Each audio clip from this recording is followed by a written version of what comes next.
শীতকাল মানেই কিন্তু মাখামাখি খাওয়ার দিন। তাই এখানে দেখো দুপুরবেলা বসে গেছি লেবু মাখা নিয়ে। আর লেবু মাখা খেতে কিন্তু দারুণ লাগে, তাও যদি হয় আবার নিজের গাছের লঙ্কা দিয়ে লেবু মাখা।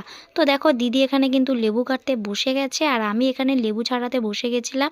আর লেবুটা যে এতটাই মিষ্টি, আমি কিন্তু এখানে দেখো ছাড়াতে ছাড়াতেই কিন্তু লেবু খাওয়া শুরু করে দিচ্ছিলাম। শুধু তাই নয়, লেবুটা খেতে খেতে লেবুর সাইডে যেগুলো থাকে সেগুলোও কিন্তু আমি খাওয়া শুরু করে দিচ্ছিলাম। লেবুটা কিন্তু চিনির মতন মিষ্টি। তো যাই হোক, এখানে দেখো তারপরে গাছ থেকে কিছু লঙ্কা পেড়ে নিলাম। এই কাঁচা লঙ্কা দিয়ে লেবু মাখা খেতে যে কী দারুণ লাগে। আর এই কালো লঙ্কাগুলো কিন্তু প্রচুর ঝাল হয়, একদম টাটকা। তো তারপরে দেখো এখানে লেবু ছাড়ানো হয়ে গেছিলো, আর তারপরে দিদিই বলছে লেবুটা মাখা করবে, তাই ওকে দিয়েই লেবুটা মাখা করানো হচ্ছিল। কাঁচা তেল, লঙ্কা আর নুন দিয়ে ভালো করে এইভাবে ঝাঁকিয়ে ঝাঁকিয়ে মাখিয়ে খেতে যে কী টেস্ট লাগে, উফ, দুপুরবেলা দারুণ মজা হয়।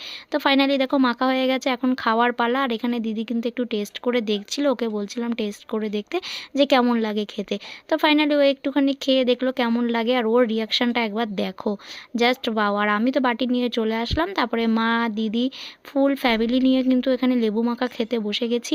সত্যি কথা বলতে সময় কাটাতে কিন্তু খুব ভালো লাগে পরিবারের সাথে, আমি তো খুব ভালোবাসি। তো যাই হোক, দেখা হচ্ছে নেক্সট ভিডিওতে, টাটা।